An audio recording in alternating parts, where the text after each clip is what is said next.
The sky over New York City was clear and bright when the first sign appeared. At first, people thought it was just another satellite or a strange weather pattern.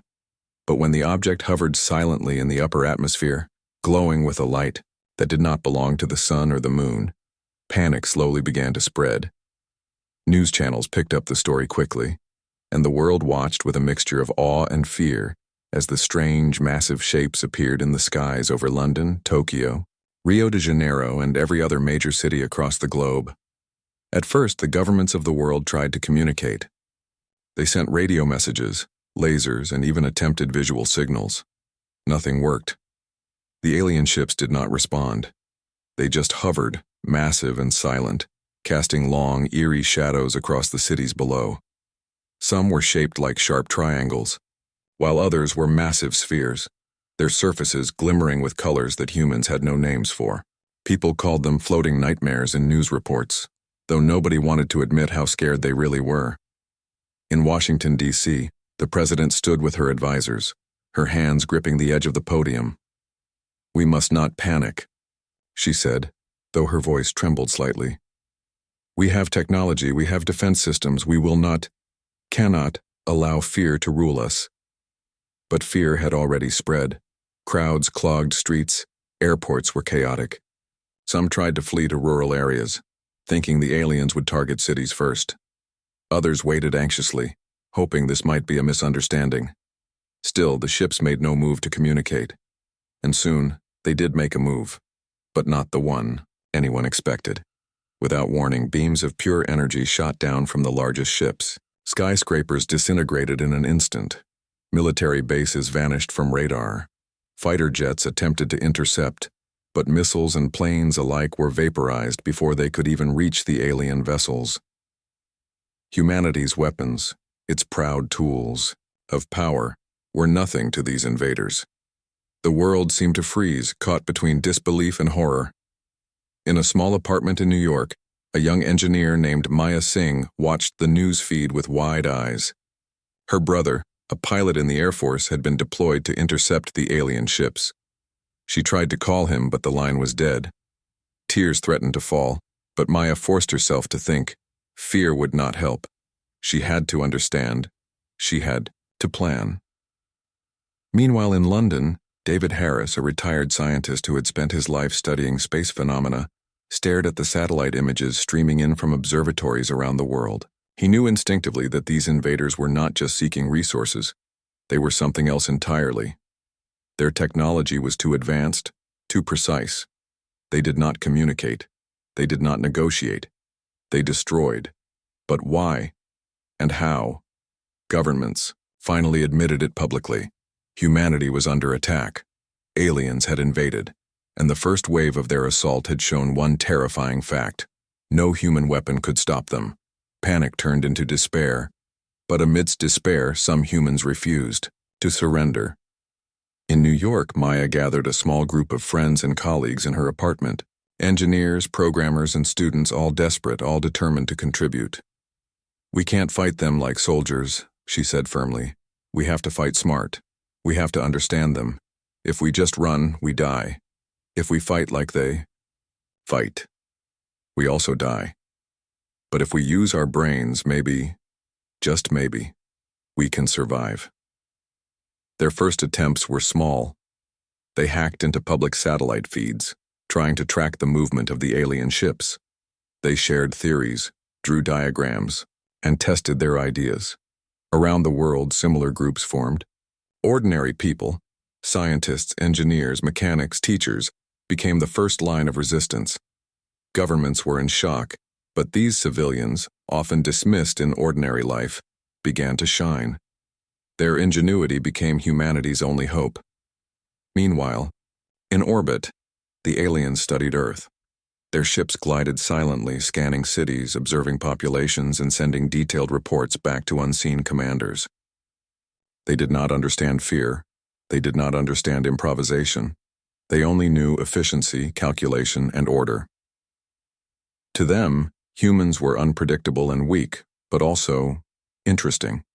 They did not yet know that this weakness would be humanity's greatest strength.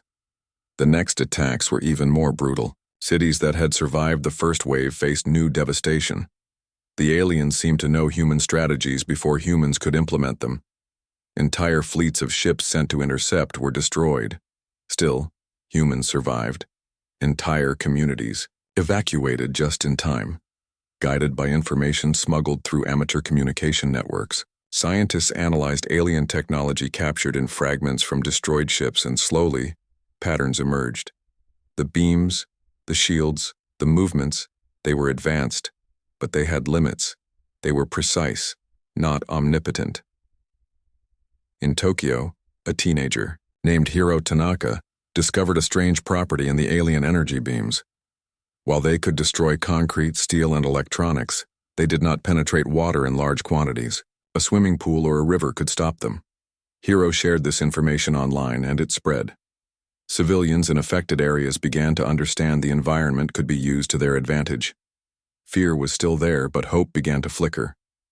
Amidst this chaos, the first real human victory occurred, not from military might but from creativity. In London, engineers rigged a series of mirrors and lenses to reflect one of the alien energy beams back at a smaller ship. It worked. The ship exploded in mid-air, leaving no survivors. The world went silent for a moment, then erupted in disbelief and excitement. Humanity had won a battle, even if it was small. News of the victory spread quickly. People everywhere realized the aliens were not invincible. Courage replaced despair. Families, students, workers, and soldiers began to take small steps.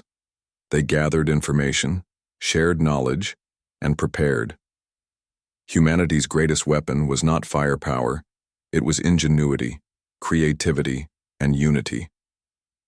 The alien invaders had expected fear and submission. What they did not expect was the human spirit. By the end of the first week, the aliens had realized something too. Humans were learning. Humans were changing. Civilians were contributing to strategy. Scientists were adapting. Alien technology and soldiers were no longer just fighting. They were thinking. The aliens' efficiency faced an unpredictable force they could not calculate: human determination. In a bunker beneath the ruins of Paris, a council of human leaders and thinkers gathered. Maya, David, Hiro, and others who had shown exceptional resourcefulness were there. "They expect us to fear them," Maya said, looking around. "But fear doesn't stop us. We have to be smart, fast, and united. That is how we survive." The council nodded. Outside, the alien ships hovered, massive and silent, unaware that Earth was not the easy conquest they had imagined. Humans were scared, yes, but humans were alive, and alive meant resisting. The first part of humanity's story against the invaders had ended, but the war was only beginning. Aliens had come to conquer, to destroy, to show their superiority. What they did not yet understand was this simple truth: Earthlings fight differently, Earthlings fight smart, and Earthlings never give up. As night fell over the cities, the alien ships glowed silently above. Their lights shimmered like strange stars, but Earth was awake, alive, and ready. In basements, bunkers, and hidden labs, humans worked tirelessly. They analyzed, experimented, and planned. The first shock was over. The first fear had been faced. Humanity had survived the arrival, and the next steps would show the aliens exactly what humans were capable of. In the silence of the night, a single thought spread across the minds of people everywhere. The world had survived the first wave of the alien invasion. Cities were shattered and millions had fled. Yet amidst the ruins, humanity's spirit had not broken. Ordinary people, scientists, engineers, students, farmers, and workers, began to realize something important. Survival required more than hiding. It required thinking, adapting, and fighting in ways the aliens could never anticipate. In New York, Maya Singh and her team of engineers worked tirelessly in a hidden lab beneath the subway system. They had scavenged parts from destroyed vehicles, computers, and old satellites. Their goal was simple: understand the aliens and find a weakness. Each day brought new challenges. Alien technology was unlike anything humans had ever seen. Their ships were sleek, Their weapons deadly and their sensors precise. But Maya noticed patterns. Subtle signs in their movements, tiny delays in their targeting systems, and inconsistencies in the energy beams. These are not perfect machines, she explained to her team one evening. They calculate fast, but they can't predict everything. And humans are unpredictable. That is our advantage. While Maya and her team worked underground in Tokyo, Hiro Tanaka continued his research. Using a small homemade drone, he flew it into the atmosphere near one of the alien ships. The drone's sensors measured energy patterns and shield frequencies. Hiro noticed something peculiar. The aliens' shields, while strong, had brief gaps when they shifted direction. "It's not much," Hiro told his mother over a secret radio channel, "but it's something. We can use it." Across the globe, in London, David Harris gathered retired engineers and students. They experimented with reflections, energy dispersion, and even sound waves, hoping to disrupt alien equipment. Ordinary items became weapons. Mirrors reflected beams, water diverted energy, and metal frameworks created unexpected barriers. Each small success spread hope. Humanity learned fast, adapted faster, and refused to surrender. Meanwhile, governments tried to organize. Soldiers were brave, but they quickly realized conventional tactics were useless. Jets and missiles could not reach alien ships. Tanks and guns had no effect. Military leaders turned to civilians who were already innovating. A global network of resistance cells emerged. They shared discoveries, coordinated attacks, and trained people to survive and fight. Humanity was no longer divided. Fear had united them. The first coordinated human strike was small but symbolic. In the outskirts of Sydney, engineers and soldiers used a combination of mirrors and precise timing to focus sunlight on a small alien scout ship. The intense light overloaded its sensors, causing it to crash. News spread instantly. Humans could fight back. Ordinary people cheered. Soldiers felt pride. Fear was slowly giving way to hope. Even in remote villages, humans found clever ways to protect themselves. Farmers in India dug trenches filled with water. Villagers in Brazil used river currents to block energy beams. Communities shared knowledge and improvised defenses. Alien attacks were devastating, but humans learned quickly. They adapted faster than the invaders expected. Maya's team soon built a prototype device, a small drone equipped with sensors, and mirrors that could intercept alien energy beams and reflect them.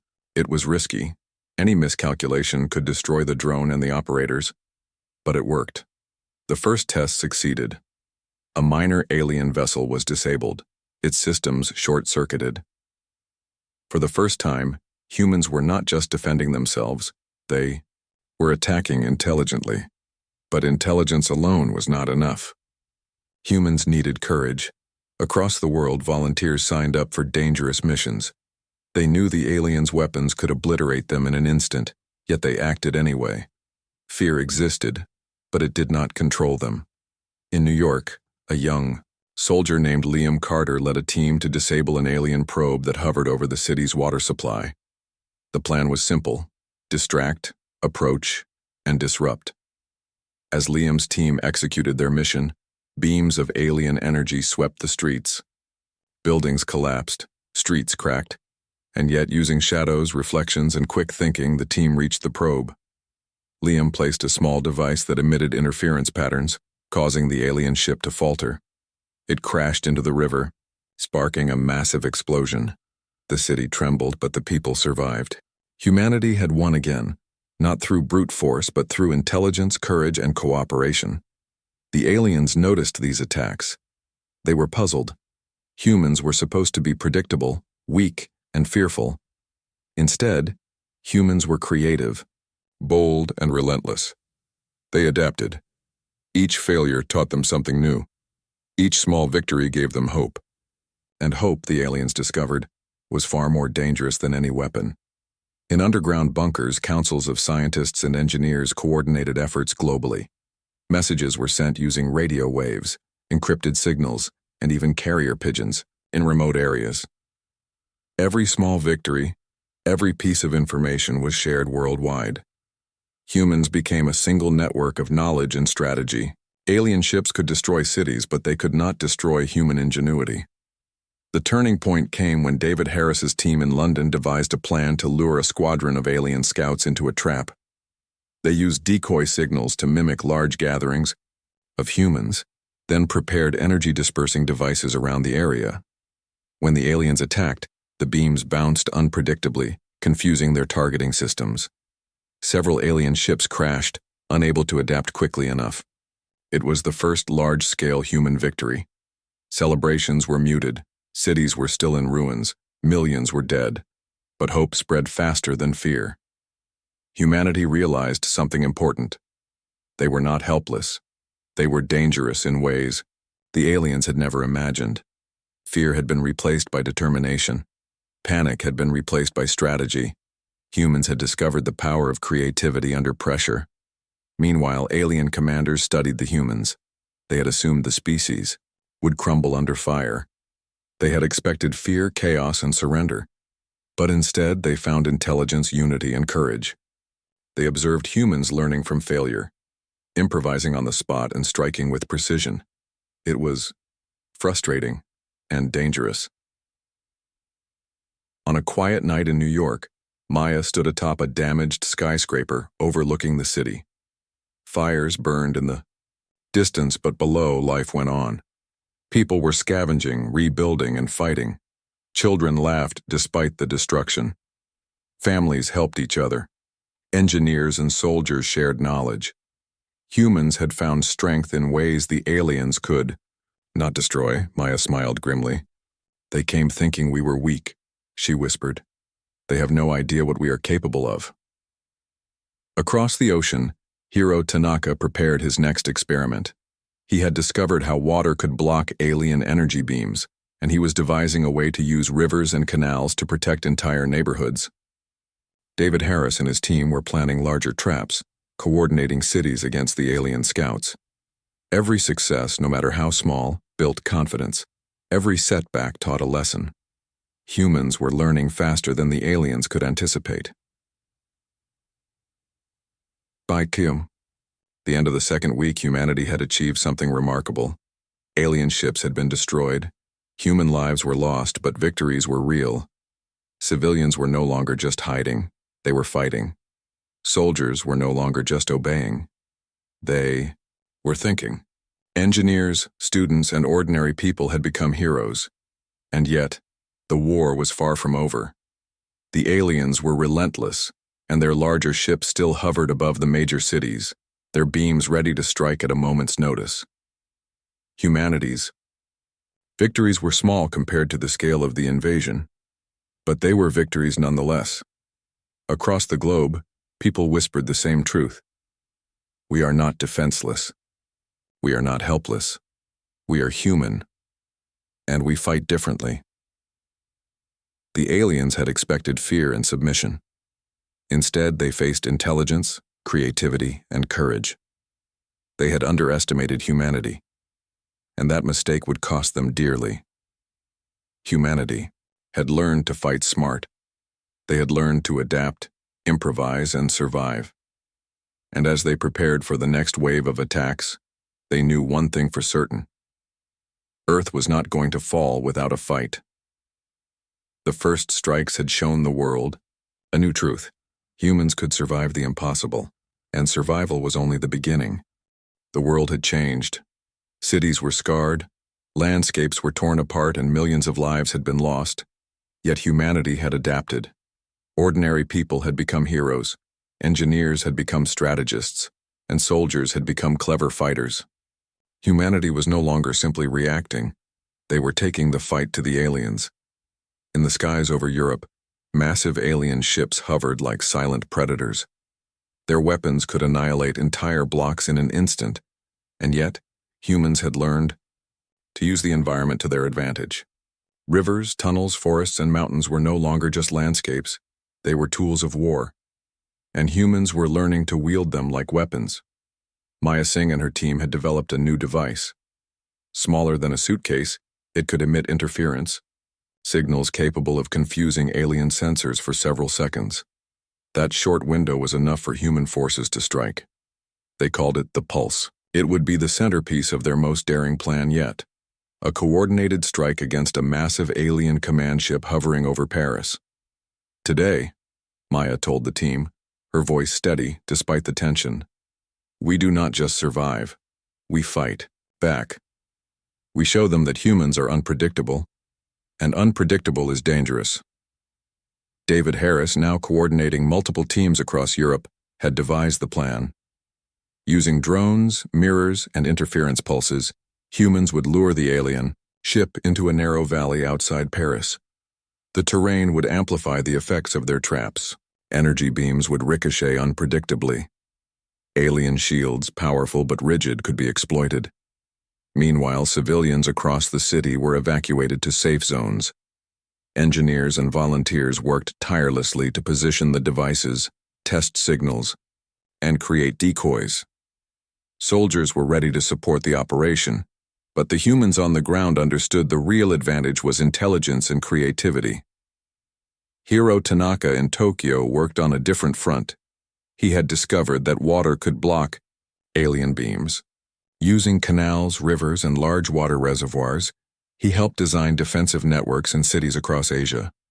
Pools of water diverted attacks, saving entire neighborhoods from destruction. Humans were learning to think like the aliens, but act differently. The first step of the Paris operation was a test. A small alien scout ship entered the valley, likely expecting easy prey. Humans activated decoys and interference pulses.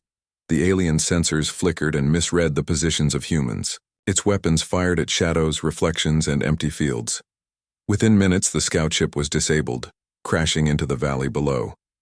Cheers erupted from human command centers across Europe. But the operation was far from over. The main alien command ship was massive, with weapons far more deadly than any scout. It hovered over the valley, scanning carefully. Its beams swept the mountains and trees. Soldiers waited with bated breath while engineers and civilians monitored every signal. Timing, coordination, and precision were everything. Maya activated the first pulse. The alien sensors flickered and lost track of human positions. Drones, carrying mirrors, reflected the ship's own energy beams back at it. Sparks flew, shields flickered. The ship shuddered. The aliens reacted quickly, but their reactions were slow compared to human improvisation. Every move they made had been anticipated. Decoys drew their fire. Terrain channeled energy beams. Interference pulses disrupted targeting. The humans fought with strategy, cunning, and courage. For hours, the battle raged. The sky above the valley was filled with flashes of light and thunderous explosions. The alien command ship fired relentlessly, but humans used every trick at their disposal. Finally, after a coordinated strike involving dozens of devices and hundreds of volunteers, the ship's shields failed. One final pulse, amplified by mirrors and reflected energy, caused a chain reaction inside the ship. It exploded in midair, raining debris across the valley. Silence followed. Then, humans cheered. The first major victory against the alien command forces had been achieved. Humanity had not only survived, they had won. But the victory came with a sobering realization. The aliens would not forget this. They would adapt, evolve, and strike back harder. Humanity had bought time, not peace. And yet, the battle had changed everything. Humans now knew their strength. They had learned that creativity, courage, and intelligence could overcome even the most advanced technology. Across the world, similar operations were being planned. Teams in Africa, South America, and Asia used local knowledge to create traps, decoys, and defenses. Every landscape offered an advantage if humans thought carefully. Mountains blocked energy beams. Forests hid ambushes. Rivers and lakes diverted attacks. Humanity was turning Earth itself into a weapon. In New York, Maya and her team studied alien technology recovered from destroyed ships. They discovered patterns in the alien command network, how ships communicated, how energy flows were managed, and where their vulnerabilities lay. Using this knowledge, humans could predict movements and plan attacks with increasing accuracy. Every success, every discovery, reinforced the idea that humans were unpredictable and dangerous. The aliens, on the other hand, began to show signs of frustration. Their calculations, previously flawless, struggled to account for human ingenuity. Ships were lost, plans failed, and communication signals became chaotic. Aliens observed humans with growing concern. They had expected easy conquest. Instead, they faced a species that learned, adapted, and fought back in ways that no algorithm could predict. In Tokyo, Hiro shared his discoveries about water-based defenses with engineers across Asia. Cities used rivers, canals, and reservoirs to channel alien energy beams away from civilians. Entire districts survived attacks that would have destroyed them weeks earlier. Civilians helped install mirrors, barriers, and interference devices. Human networks had become a force the aliens could not anticipate. Even in rural areas, humanity struck back. Farmers, miners, and villagers used local materials to build traps and decoys.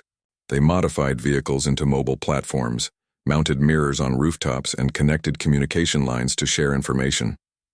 Every individual contribution mattered. Every creative idea saved lives. By the end of the third week, humanity had achieved something remarkable. They were no longer just surviving, they were winning battles. Cities were no longer defenseless. Communities were coordinated. Civilians and soldiers worked together. Intelligence, strategy, and creativity had become the weapons of choice. In a hidden command center beneath Berlin, Maya, David, and Hiro gathered to plan the next phase. They reviewed satellite feeds, mapped alien movements, and coordinated global networks. "They think they can conquer us with technology," David said. "They have no idea humans fight differently. They are strong, yes, but they are predictable. And we are not." Maya nodded. "We need to stay ahead. Every step we take teaches them something new. Every victory builds hope. Humanity is alive. And alive means fighting back." The turning point was not just the destruction of alien ships. It was the realization that humans were clever, brave, and united. Ordinary people had become heroes. Students, engineers, soldiers, and civilians had proven that the human mind, when combined with courage and determination, was a weapon stronger than any alien technology. In Paris, the ruins of the valley became a symbol of hope. The alien command ship was gone. Survivors told stories of bravery, strategy, and quick thinking. News spread across the globe. Humans could fight. Humans could win. Humans were dangerous. The aliens, now aware of humanity's growing capability, began to reassess. They realized that Earth was no ordinary planet, and humans were no ordinary species. They had underestimated unpredictability, creativity, and courage. They had assumed fear would control humans. Instead, humans were adapting, learning, and fighting back with intelligence and unity. By the end of the third part of the war, the truth was clear. The turning point had arrived. Humanity had proven that survival was only the first step. They could strike, strategize, and win. They could challenge even the most advanced alien technology. And they could do it together. As night fell across the planet, humans everywhere worked tirelessly. They repaired defenses, shared knowledge, and planned new strategies. The aliens may have thought they were unstoppable, but they had never encountered Earthlings before. They had no idea that a species capable of fear, courage, creativity, and unity could turn the tide of war. Maya, looking out over a damaged city, thought quietly to herself, "They came thinking we were weak. They came expecting fear. They found courage, intelligence, and unity instead. And they have no idea what is coming next." The war was far from over, but humanity had reached a point where they could fight and win. The turning point had arrived, and Earth would never be the same again. Weeks had passed since humanity had reached the turning point in the war. Cities were still in ruins, but humans were no longer fleeing. They were planning, learning, and striking back. The alien invaders had begun to retreat in small numbers, their confidence shaken by repeated defeats. Humanity had discovered that their greatest weapon was not firepower, it was creativity, courage, and intelligence. But the war was far from over. In a hidden laboratory beneath the mountains of Switzerland, Maya Singh studied the wreckage of a captured alien scout ship. Engineers and scientists from around the globe had joined her team, analyzing alien energy systems, propulsion, and communications. Every day they uncovered something new. The aliens' technology is advanced, Maya said, examining a holographic projection of the ship's energy matrix. But it has limits. Their shields are powerful but rigid. Their weapons are precise, but they rely on predictable targeting. And their communications, they can't process unpredictability. That is our advantage. David Harris nodded, studying intercepted alien messages. They are organized like a hive, he said, but they are inflexible. Their leaders make calculations and every ship follows orders exactly. Humans are different. We think, improvise, and adapt. That is why they are losing. Hiro Tanaka worked on a separate project in Tokyo, analyzing alien energy beams. He discovered something extraordinary. Certain frequencies of water could absorb and deflect alien energy. This explained why rivers, lakes, and canals had saved entire neighborhoods during earlier attacks. We can use this, Hiro told his team. We can create traps, channels, and shields using what Earth already gives us. They won't expect it.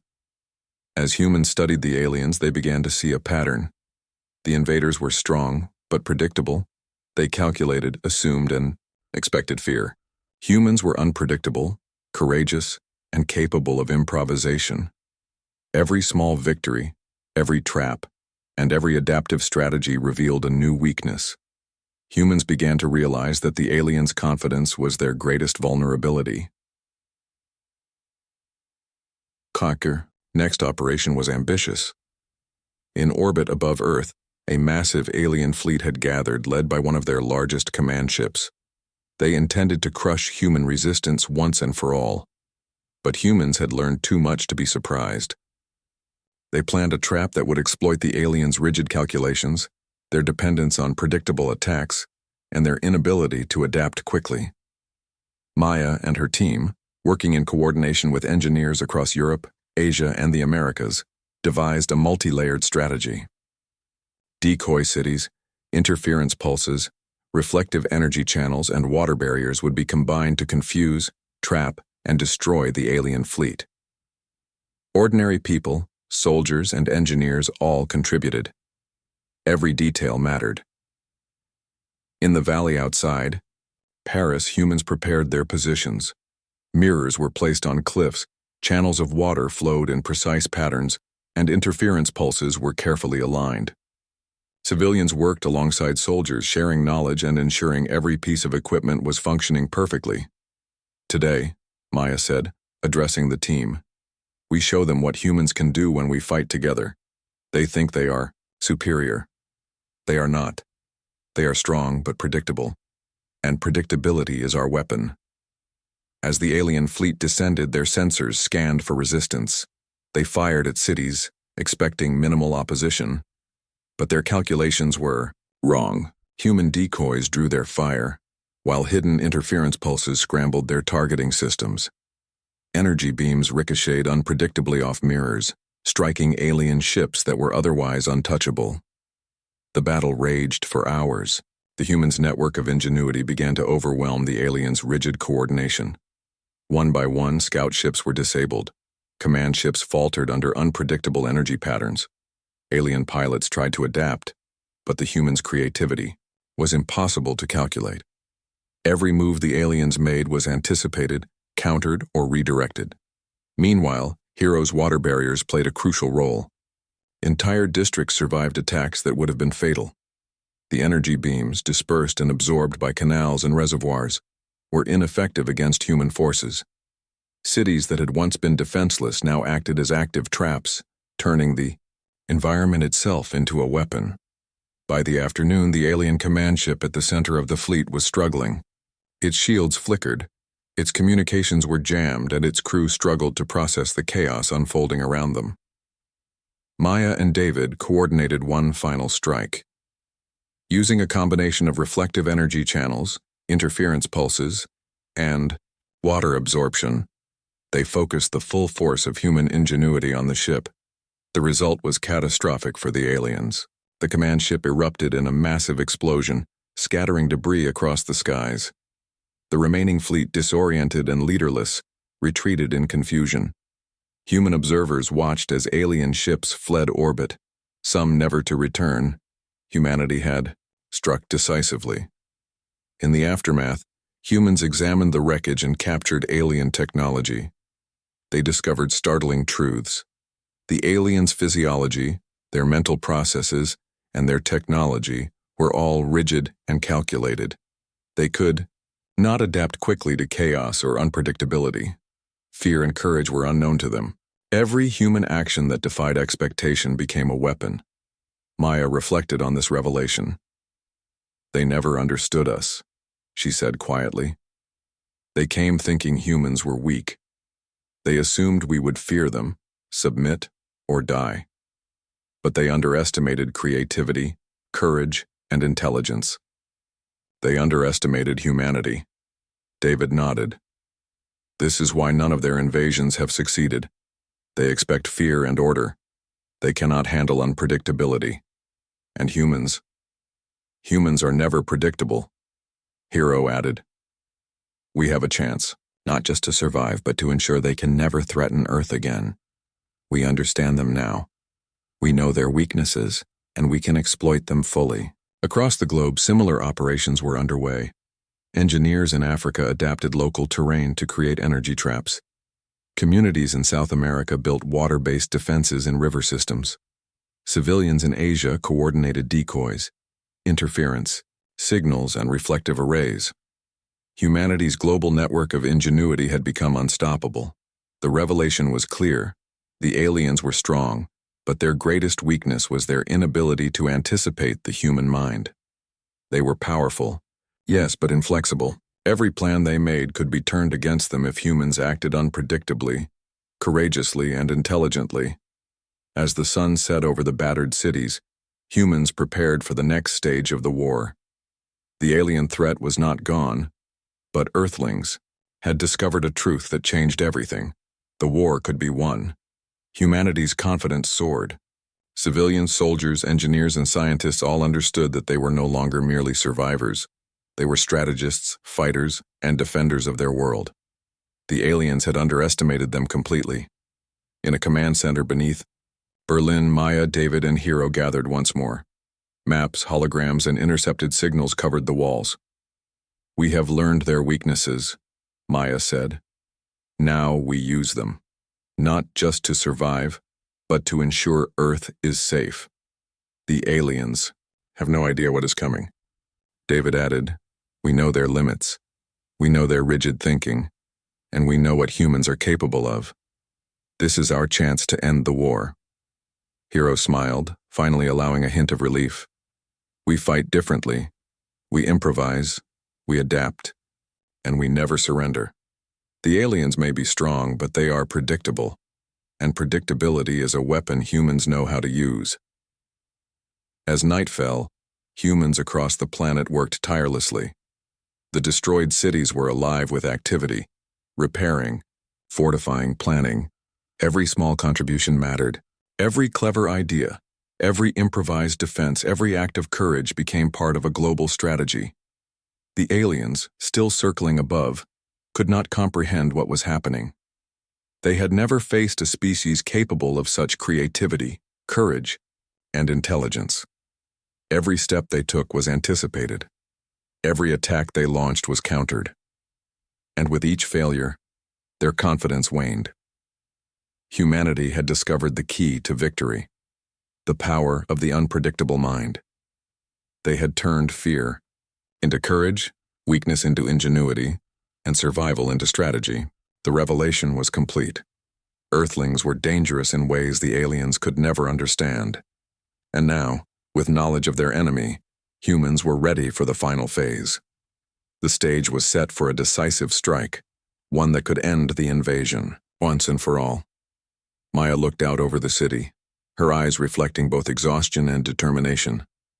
They came expecting fear, she whispered. They found courage, intelligence, and unity instead, and they have no idea what is coming next.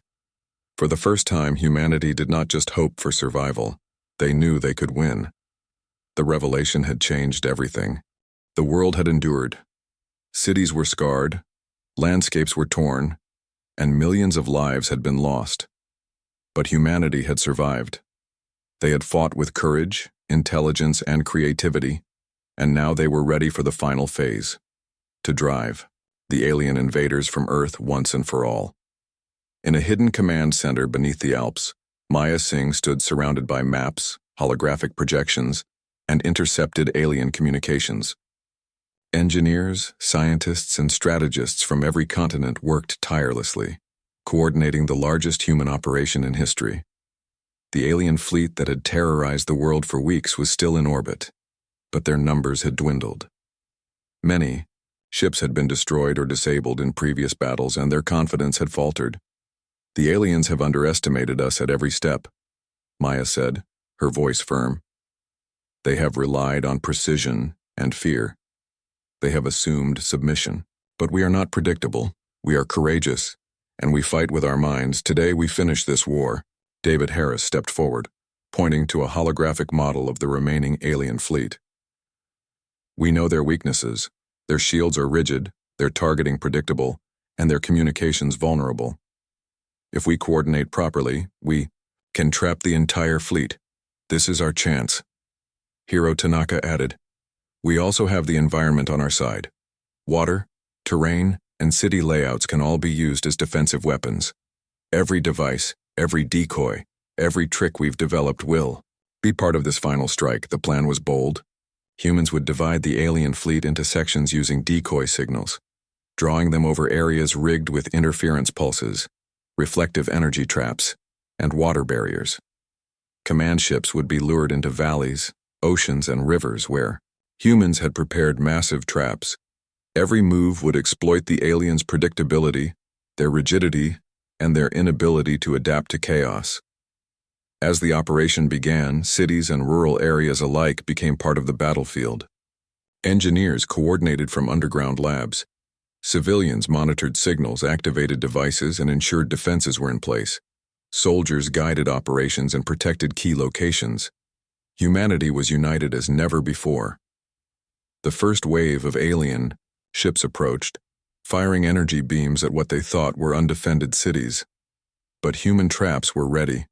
Beams reflected off mirrors, ricocheted unpredictably, and were absorbed by water channels. Interference pulses scrambled targeting systems, causing confusion and panic among the invaders. One by one, scout ships were disabled or destroyed. In Paris, Maya activated a massive interference array, directing reflected energy at a command ship. The shields flickered, the ship shuddered, sparks flew from its hull. The aliens struggled to respond.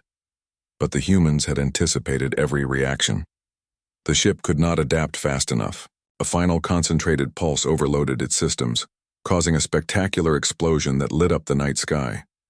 Across the globe, similar attacks unfolded. In Tokyo, Hiro coordinated water barriers and reflective channels, disabling multiple ships. Over the city. In London, David led a coordinated strike using energy mirrors and interference pulses. Across Africa, South America, and North America, human ingenuity turned every landscape into a weapon. Civilians, once hiding in fear, now participated, actively. Farmers, engineers, and students activated devices, guided decoys, and helped maintain defenses. Humans were no longer victims. They were strategists and warriors, using intelligence, courage, and creativity to fight an enemy that had never encountered such resistance. The alien fleet, once confident and powerful, now faced chaos. Their precise attacks failed repeatedly. Command ships were destroyed, and smaller vessels were disabled. Pilots and crews struggled to adapt, but unpredictability, courage, and human ingenuity were impossible for them to calculate. The very strengths that had made humans dangerous were their undoing. In the skies over New York, a massive alien ship attempted to attack the city's remaining skyscrapers. But humans had prepared in advance. Drones, mirrors, water channels, and interference pulses combined to create a trap. The ship fired blindly, hitting reflections and decoys. Its shields faltered. Sparks flew from its hull. Finally, the concentrated, human strike disabled the vessel entirely, sending it crashing into the Hudson River. Everywhere humans won victories. Each destroyed ship boosted morale. Every success proved that the aliens, while technologically advanced, could be defeated. Humanity had turned fear into courage, weakness into ingenuity, and survival into decisive strategy. By the third day of the final operation, the remaining alien ships were trapped over the Pacific Ocean. Using decoy signals, interference pulses, and reflective channels, humans guided the fleet toward a massive coordinated trap. Ocean currents, prepared channels, and reflective devices created chaos in the alien sensors.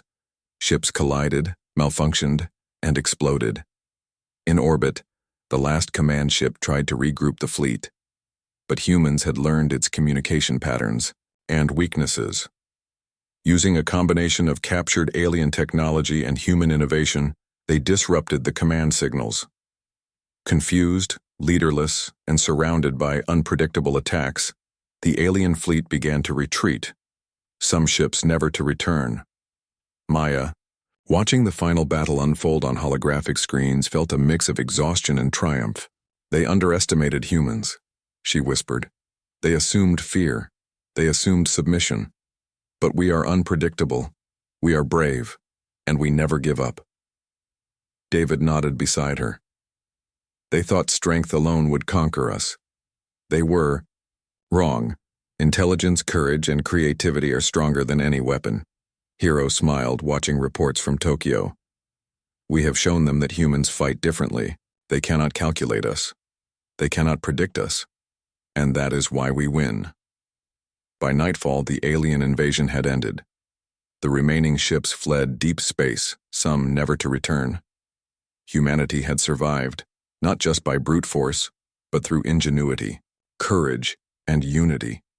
Cities were damaged, but life persisted.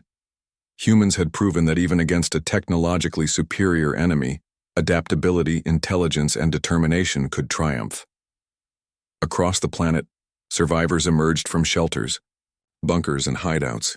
They repaired what they could, shared resources, and began to rebuild.